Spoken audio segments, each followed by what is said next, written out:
नमस्कार बच्चों, political science learning with Jitendra YouTube channel पर आपका एक बार फिर से स्वागत है। कैसे हो आप सब लोग? बढ़िया चल रही है पढ़ाई लिखाई? पढ़ाई कर रहे हो नहीं कर रहे हो, या फिर वैसे टाइम पास? पढ़ाई करना ज़रूर। और आपको बता दूं कि सरकार ने ऐसा कहा है, अभी विचार विमर्श चल रहा है, क्या होगा क्या नहीं होगा ये तो पता नहीं है, लेकिन शिक्षा मंत्री गोविंद सिंह डोटासरा जी का ये कहना है कि इस सत्र का समय 4 महीना लेट हो चुका है, इसलिए हम इस सेशन का 40% सिलेबस कम कर सकते हैं। कम करेंगे ऐसा भी नहीं है, अभी तक कंफर्म नहीं है, लेकिन उन्होंने ऐसा कहा है कि हम इस सिलेबस को इस सेशन के लिए 40% कम कर सकते हैं। ठीक है, तो इसके लिए मैं आपको ये बताना चाहता हूँ, विशेष तौर पर पॉलिटिकल साइंस जिस सब्जेक्ट को हम पढ़ते हैं और पढ़ाते हैं, उसी के लिए मैं आपको बता सकता हूँ कि इसमें से जो चीज़ें अभी हम पढ़ रहे हैं संविधान वाली, पूरे विश्वास के साथ में कह रहा हूँ, ये सब चीज़ें सरकार नहीं हटा पाएगी। मौलिक अधिकार है, संसद है, न्यायपालिका है, ये सब चीज़ें सरकार नहीं हटा पाएगी। क्यों नहीं उठा पाएगी? क्योंकि सरकार खुद चाहती है कि हमारे बच्चों को, हमारे नागरिकों को संविधान की जानकारी हो। ऐसी कंडीशन में सरकार इन सब चीज़ों को नहीं हटा पाएगी, इसलिए अभी समय है। और यदि मैं अपना समय निकाल कर, कीमती समय आपको देकर आपके लिए अगर वीडियो बना रहा हूँ, तो बच्चों आपका कर्तव्य मेरे प्रति तो बनता ही है, आपके स्वयं के प्रति भी बनता है। आपके स्वयं के प्रति बनता है, आपके माता पिता के प्रति बनता है कि आप ईमानदारी से पढ़ाई करो। हम 24 घंटे में से कम 2 घंटा 3 घंटा तो पढ़ाई करें कम से कम। किताबें हमारे पास में हैं, सब कुछ है, कुछ वीडियो मिल रहे हैं पढ़ने के लिए, तो उनको तो हम पढ़े। इसलिए बच्चों पढ़ाई करनी है, पढ़ाई करने से ही हमारा हित होगा, बाकी फालतू की बातों से हमारा भला नहीं होने वाला। ठीक हो, तो हम क्या पढ़ रहे थे पहले सुन लो, शुरू से लेकर वीडियो अंतिम तक देखना है। ऐसे नहीं बीच में देख लिया 2 मिनट 5 मिनट 10 मिनट, ऐसे नहीं चलेगा। ऐसे आपको समझने में नहीं आने वाला। 2 मिनट देख लिया, 3 मिनट देख लिया, इससे आपको कुछ भी समझ में नहीं आएगा। ठीक है ना, पूरा वीडियो देखो, फिर अगर समझ में नहीं आता है तो आप कमेंट्स करो, और आता है तो वो भी बताओ कि हाँ सर हमको पढ़ने में आ रहा है, समझने में आ रहा है। ऐसा आप बताओ, तभी तो पता चले कि क्या हो रहा है क्या नहीं हो रहा है। ऐसा मुझे क्या बता, आपको क्या समझ में आ रहा है क्या समझ में नहीं आ रहा है। ठीक है, तो ये चलो थोड़ी सी बात हो गई हमारी। अब शुरू करते हैं। मूल अधिकार पढ़ रहे थे हम, और मूल अधिकारों के अंतर्गत हम कौन से अनुच्छेद कर लिए थे? अनुच्छेद 28 तक कर लिया था हमने, 28 तक कर लिया था। आज हम अगला जो अधिकार है हमारा, कौन सा अधिकार है? संस्कृति एवं शिक्षा संबंधी अधिकार। संस्कृति एवं शिक्षा संबंधी अधिकार, शिक्षा संबंधी अधिकार, इसको डिस्कस करने वाले हैं। ठीक है, अनुच्छेद 29 से 30, अनुच्छेद 29 से 30 में ये संस्कृति और शिक्षा संबंधी अधिकार दिया गया है। अनुच्छेद 29 में क्या दिया गया है? अनुच्छेद 29 के अनुसार अल्पसंख्यक वर्गों को, अल्पसंख्यक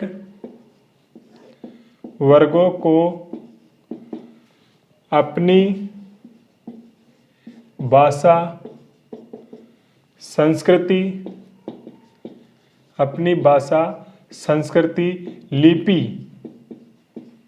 को सुरक्षित रखने का अधिकार होगा।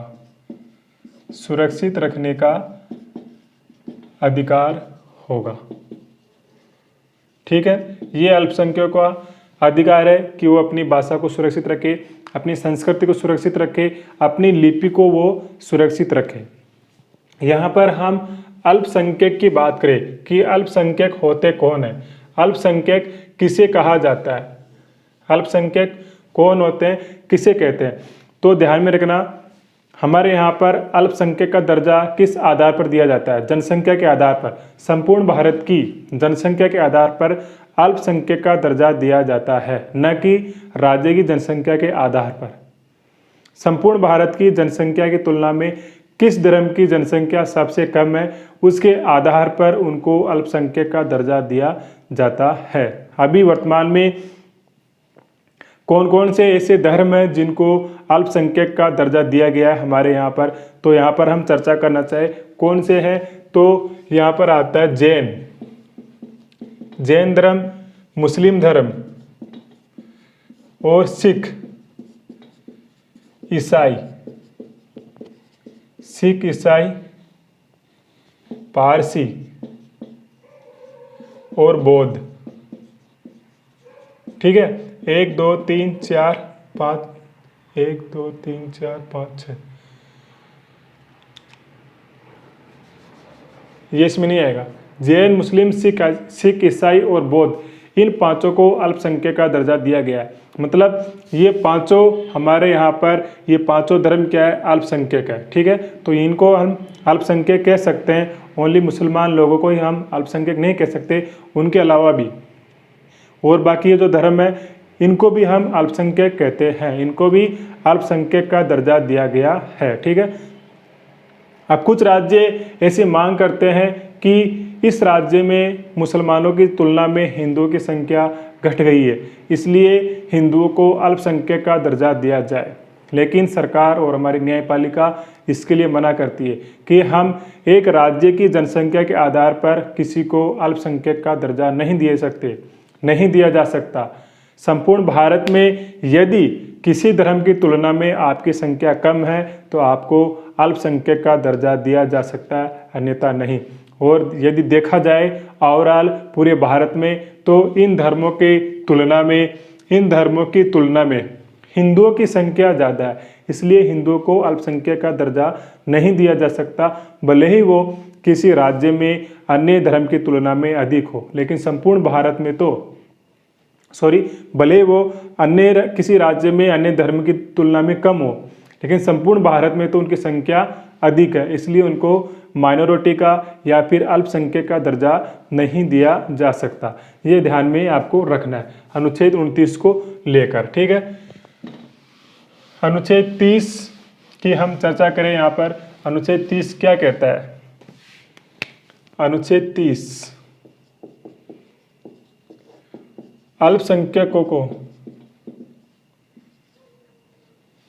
क्या लिख रहा हूं, सभी अल्पसंख्यकों को अपनी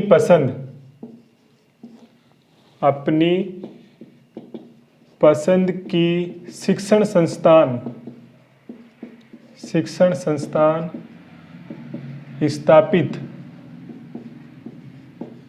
स्थापित करने व उसका संचालन करने का अधिकार होगा। उसका संचालन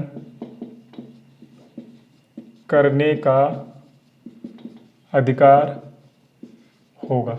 ठीक है, ये आपको ध्यान में रखना है। सभी अल्पसंख्यकों को अपनी पसंद के अनुसार शिक्षण संस्थान स्थापित करने और उसका संचालन करने का अधिकार होगा। और राज्य इन अल्पसंख्यक शिक्षण संस्थानों को वित्तीय सहायता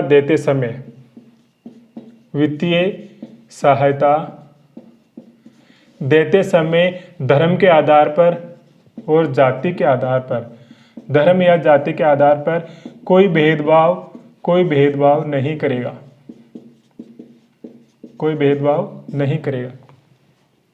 क्या कह रहा है अनुच्छेद 30? अनुच्छेद 30 कह रहा है कि सभी अल्पसंख्यकों को अपनी पसंद की शिक्षण संस्थान स्थापित करने का अधिकार होगा, उसका संचालन करने का अधिकार होगा। और जो ये अल्पसंख्यक शिक्षण संस्थान होते हैं, इनको सरकार डोनेशन देती है, पैसा देती है, वित्तीय सहायता देती है। तो अनुच्छेद 30 ये कह रहा है कि सरकार इन अल्पसंख्यक शिक्षण संस्थानों को वित्तीय सहायता देते समय किसी प्रकार का कोई भेदभाव नहीं करेगी, कि धर्म के आधार पर, न ही जाति के आधार पर, कि मुसलमान जो शिक्षण संस्थान है उसको कम दे दिया, जो जैन शिक्षण संस्थान है उसको अधिक दे दिया, या फिर मुसलमानों की जो शिक्षण संस्थान है उसको कम दे दिया, जो बौद्धों की शिक्षण संस्थान है उसको अधिक दे दिया। ऐसा कहीं पर भी नहीं करेगी सरकार। ये जो अल्पसंख्यकों की शिक्षण संस्थानें हैं इनको वित्तीय सहायता देगी राज्य सरकार, तो समान रूप से देगी, किसी के साथ में कोई भेदभाव नहीं करेगी। तो ठीक है, ये अपना संस्कृति और शिक्षा संबंधी जो अधिकार था अनुच्छेद 29 और 30 को लेकर ये हमने डिस्कस कर लिया है। अब जो मूल अधिकार हमारे दिए गए थे आपके सिलेबस के अनुसार, वैसे पढ़ने को तो बहुत कुछ है इसके अंदर, बहुत कुछ मैंने छोड़ा है, लेकिन आपके सिलेबस के अनुसार हमने सब कुछ पढ़ लिया है आपकी कक्षा के अनुसार। ठीक है बच्चों, तो ये आपको ध्यान में रखना है। अब हम पढ़ते हैं संवैधानिक उपचारों का अधिकार। संवैधानिक उपचारों का अधिकार, ये कौन से अनुच्छेद में? 32 में। संवैधानिक उपचारों का अधिकार अनुच्छेद 32 में दिया गया है। क्या है संवैधानिक उपचारों का अधिकार? संवैधानिक उपचारों का अधिकार क्या है? संविधान में हमको जो अधिकार दिए गए हैं, संविधान में हमको जो अधिकार दिए गए हैं, यदि उनको कोई नुकसान होता है, यदि कोई भी सरकार, कोई भी व्यक्ति उनको नुकसान पहुंचाता है, तो हम उनका उपचार करवाने के लिए, उनको ठीक करवाने के लिए, उनको लागू करवाने के लिए हम सुप्रीम कोर्ट या फिर हाई कोर्ट जा सकते हैं।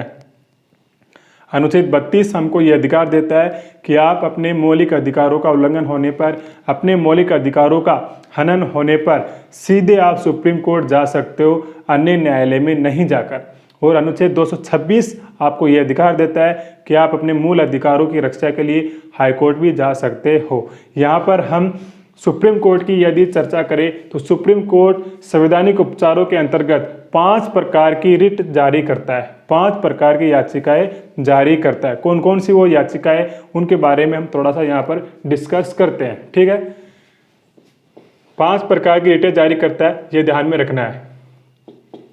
पहली, बंदी प्रत्यक्षीकरण, बंदी प्रत्यक्षीकरण। ठीक है, बंदी प्रत्यक्षीकरण, इसका मतलब क्या होता है? सशरीर उपस्थित करना, सशरीर उपस्थित करना। क्या होता है बच्चों? सशरीर उपस्थित करना। किसका मीनिंग होता है? बंदी प्रत्यक्षीकरण जो रिट सुप्रीम कोर्ट जारी करता है उसका मीनिंग होता है सशरीर उपस्थित करना। किसे उपस्थित करना? जिसे अवैध रूप से बंदी बनाया गया है, जिसे अवैध रूप से या फिर जिसे बंदी बनाया गया है, जिसे बनाया गया है, जिसे बंदी बनाया गया है, उस व्यक्ति को सशरीर उपस्थित करना। कहाँ उपस्थित करना? न्यायालय में। कहाँ उपस्थित करना? न्यायालय में। क्यों उपस्थित करना? क्यों उपस्थित करना? क्यों? क्योंकि उसके बंदी बनाए जाने के कारणों को जान सके, बंदी बनाए जाने वाले कारणों को जान सके, इसलिए उसको न्यायालय में उपस्थित करना होगा। ये जो रिट है, ये रिट किसी सरकारी कर्मचारी के खिलाफ भी जारी की जा सकती है। यदि किसी सरकारी कर्मचारी ने किसी व्यक्ति को बंदी बनाया है तो उसके लिए भी जारी की जा सकती है, या फिर किसी निजी व्यक्ति के लिए भी जारी की जा सकती है। यदि किसी सरकारी कर्मचारी ने किसी व्यक्ति को बंदी बना करके रखा है, गिरफ्तार करके रखा है और उसको न्यायालय में पेश नहीं कर रहा है, तो ऐसी कंडीशन में उसके जो इसको बंदी बनाया गया है उसका कोई मित्र, उसका कोई परिवार वाला, उसका कोई जानने वाला जानकार यदि सुप्रीम कोर्ट जाता है और सुप्रीम कोर्ट में जाकर बंदी प्रत्यक्षीकरण नाम की रिट लगाता है और वहाँ पर बताता है कि मेरे मित्र को, मेरे भाई को, मेरे दोस्त को, मेरे चाचा को, मेरे ताऊ को इस प्रकार से इस कर्मचारी ने या फिर इस व्यक्ति ने अवैध रूप से गिरफ्तार कर रखा है, बंदी बना करके रखा हुआ है, आप इसको छुड़ाने के लिए बंदी प्रत्यक्षीकरण रिट जारी करें। ऐसी कंडीशन में न्यायालय बंदी प्रत्यक्षीकरण रिट जारी करता है और ये आदेश देता है उस कर्मचारी को, उस व्यक्ति को कि जिस व्यक्ति को आपने बंदी बनाया हुआ है उस व्यक्ति को सशरीर न्यायालय में उपस्थित किया जाए। क्यों उपस्थित किया जाए? ताकि आपने जिस व्यक्ति को बंदी बनाया है, क्या उसको बंदी बनाए जाने का आपके पास में कोई औचित्य है? क्या इसका कोई उचित कारण है? क्या आपको अधिकार है कि आप इस व्यक्ति को बंदी बनाकर रखो? इन सब बातों को हम जान सके। जैसे ही इस व्यक्ति को न्यायालय के समक्ष पेश किया जाएगा और यदि न्यायालय को ऐसा लगता है कि हाँ, इस व्यक्ति को जो बंदी बनाया गया है उचित है, कानून के अंतर्गत ठीक है, तो उस व्यक्ति को वो बंदी बनाकर रख सकते हैं। और यदि न्यायालय ये पाता है कि इसको अवैध रूप से बंदी बनाया गया है, बिना किसी कारण से बंदी बनाया गया है, तो ऐसी कंडीशन में न्यायालय उस व्यक्ति को छोड़ने का आदेश जारी कर सकता है। तो यह है बंदी प्रत्यक्षीकरण रीट। ठीक है, बंदी प्रत्यक्षीकरण याचिका। दूसरी याचिका कौन सी है?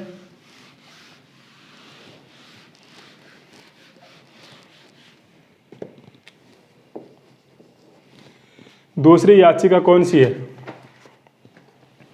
परमादेश। कौन सी है? परमादेश। इसका अर्थ क्या होता है? हम आदेश देते हैं। परमादेश, इसका अर्थ क्या होता है? हम आदेश देता है। आदेश कौन देता है? न्यायालय। कौन? न्यायालय। हम आदेश देते हैं, इसका अर्थ होता है। और किसको आदेश देते हैं? किसी सरकारी संस्था, सरकारी संस्था या कर्मचारी को। कब देते हैं? जब वो अपने कर्तव्यों का पालन, जब वो अपने पद के कर्तव्यों का पालन ना करे। ऐसी कंडीशन में न्यायालय परमादेश नाम की रिट जारी करता है, याचिका जारी करता है किसी सरकारी संस्था या कर्मचारी के खिलाफ में। कब? जब वो अपने पद के कर्तव्यों का पालन नहीं करे। कैसे? ये जैसे समझने का हम प्रयास करें कि नगर निगम में आपको कोई काम है, नगर निगम एक सरकारी संस्था है या फिर कोई भी सरकारी कार्यालय है, और उस कार्यालय में आपका कोई काम है और आप 10 दिन से उस अधिकारी के पीछे, जिस अधिकारी से आपको काम है, उस अधिकारी के पीछे आप चक्कर लगाए जा रहे हो। वो अधिकारी आपकी बातें नहीं सुन रहा है, आपका काम नहीं कर रहा है और आप परेशान हो चुके हो। ऐसी कंडीशन में आपके पास में सिर्फ एक ही रास्ता बचता है, और वो रास्ता है सुप्रीम कोर्ट जाने का।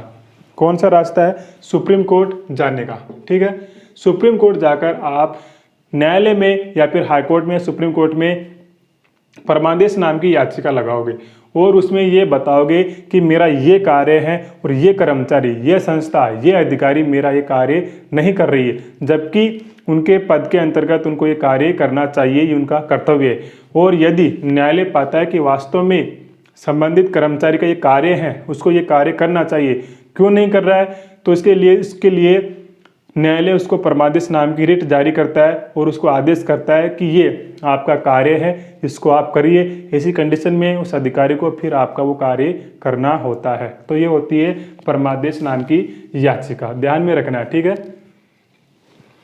परमादेश नाम की याचिका। इसके बाद में एक और याचिका को हम जाने तो कौन सी होती है? वो प्रतिषेध। कौन सी याचिका होती है? प्रतिषेध। प्रतिषेध का मतलब होता है रोकना। क्या करना? रोकना। किसको रोकना? यदि कोई संस्था, या फिर हम यहां पर न्यायालय भी ले सकते हैं, अपने अधिकार क्षेत्र से बाहर जाकर कार्य करते हैं, अपने अधिकार क्षेत्र से बाहर जाकर कार्य करते हैं, बाहर जाकर कार्य करते हैं। ठीक है,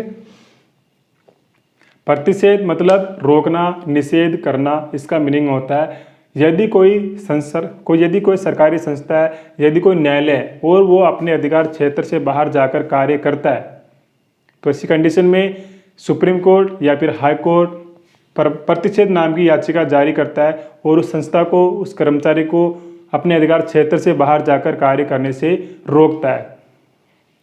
जैसे कोई थानेदार है और उसके अंडर में अपना एरिया नहीं आ रहा है, फिर भी वो आकर हमको रोज रोज परेशान करता है, तो ऐसी कंडीशन में हम न्यायालय जा सकते हैं और कह सकते हैं कि इस अधिकारी का यहाँ पर कार्य क्षेत्र नहीं है, फिर भी यहाँ पर आकर ये व्यक्ति हमको इस तरीके से परेशान करता है, ये अधिकारी हमको इस तरीके से परेशान करता है। तो ऐसी कंडीशन में न्यायालय उसके लिए प्रतिषेध नाम की ये याचिका जारी कर सकता है और उनको कह सकता है कि आप अपने अधिकार क्षेत्र में रहकर कार्य करिए, अपने अधिकार क्षेत्र से बाहर जाकर कार्य ना करें। ठीक है, तो ये होता है प्रतिषेध नाम की याचिका। ध्यान में रखना आपको, 3 याचिकाएं हमारी हो चुकी है, बंदी प्रत्यक्षीकरण, परमादेश और प्रतिषेध। अब अगली याचिका कौन सी है? उत्प्रेषण।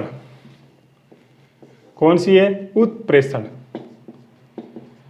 उत्प्रेषण याचिका, ठीक है। इसका मतलब क्या होता है? ऊपर की ओर, ऊपर की ओर, ऊपर की ओर, इसका मतलब होता है ऊपर की ओर। ये याचिका कब जारी की जाती है? जब कोई अधीनस्थ न्यायालय, कोई अधीनस्थ न्यायालय में कोई विवाद विचाराधीन है, उस समय सुप्रीम कोर्ट या हाई कोर्ट उस विषय को अपने पास मंगवा सकते हैं, अपने पास मंगवा सकते हैं। मतलब ऊपर की ओर उसको मंगवा सकते हैं। यदि कोई अधीनस्थ न्यायालय में ऐसा कोई विवाद चल रहा है जो उसको नहीं सुना जाना चाहिए, हाईकोर्ट को ऐसा लगता है तो हाईकोर्ट उस मामले को अपने पास मंगवा लेगा। और यदि हाईकोर्ट में से कोई मामला चल रहा है या फिर अधीनस्थ न्यायालय में से कोई मामला चल रहा है जो उसको नहीं सुनना चाहिए, तो सुप्रीम कोर्ट उसको अपने पास मंगवा सकता है और वो उसके विषय में अपना निर्णय कर सकता है। तो ये उत्प्रेषण नाम की जो याचिका होती है न्यायालयों के लिए जारी की जाती है। न्यायालय से कोई विवाद निचले न्यायालय से, निचली अदालत से ऊपरी अदालतों में मंगवाया जाता है इस याचिका के द्वारा, ठीक है। तो उत्प्रेषण याचिका के बारे में आपको ये बात ध्यान में रखनी है। अब अंतिम याचिका है हमारी, जो कौन सी है बताओ? आपको ध्यान में आ रहा है कि कौन सी है? अंतिम याचिका कौन सी है? 5वीं, अधिकार पर्चा। अधिकार पर्चा। अब इसमें पर्चा का मतलब क्या होता है? पूछना। अब इसका अर्थ क्या होता है पूरा? किस अधिकार से, किस अधिकार से, किस अधिकार से आप ये कार्य कर रहे हो, किस अधिकार से आप इस पद पर कार्य कर रहे हो। यदि कोई व्यक्ति गलत तरीके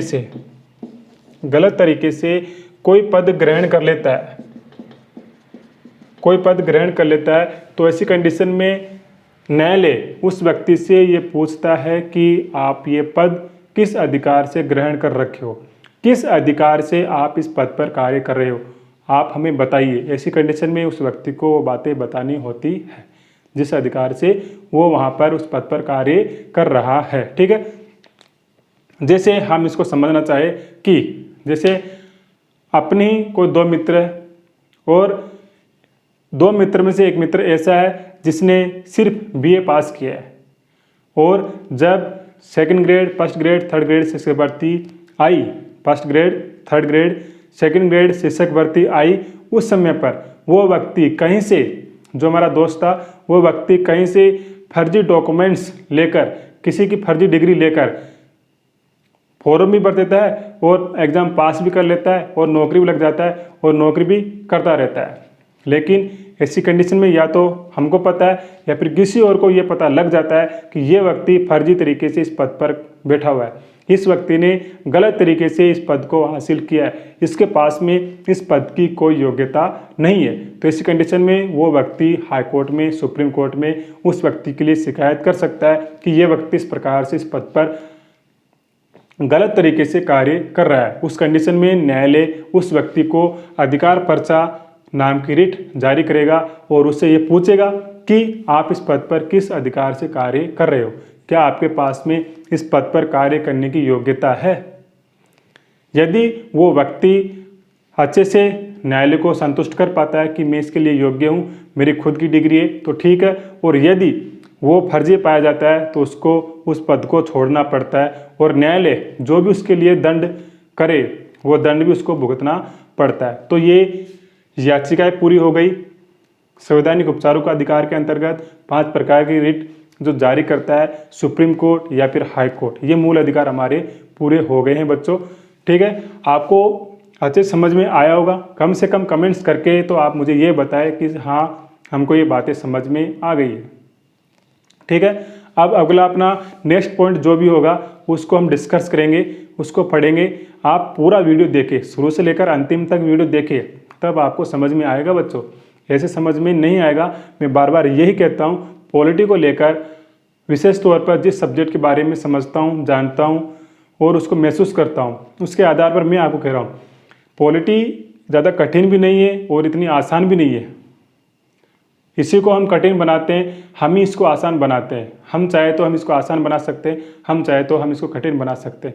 अभी आपके ऊपर तय करता है, आपके ऊपर निर्भर करता है कि आप पॉलिटी को आसान बनाना चाहते हो या फिर कठिन बनाना चाहते हो। ठीक है, मेरा काम, मेरा कर्तव्य मैंने पूरी ईमानदारी से पूरा किया है। अब आपका कर्तव्य बनता है पूरी ईमानदारी से आप पढ़ाई करें, शुरू से लेकर अंतिम तक वीडियो को देखें। उसके बाद में यदि कोई समझ में नहीं आता है तो पूछे, और समझ में आता है तो उसके लिए भी कमेंट्स करके वीडियो में ही बताएं। ठीक है, अब इस क्लास को पूरी करते हैं, मिलेंगे नेक्स्ट वीडियो में एक नई जानकारी साथ में। तब तक के लिए जय हिंद, जय भारत, जय संविधान।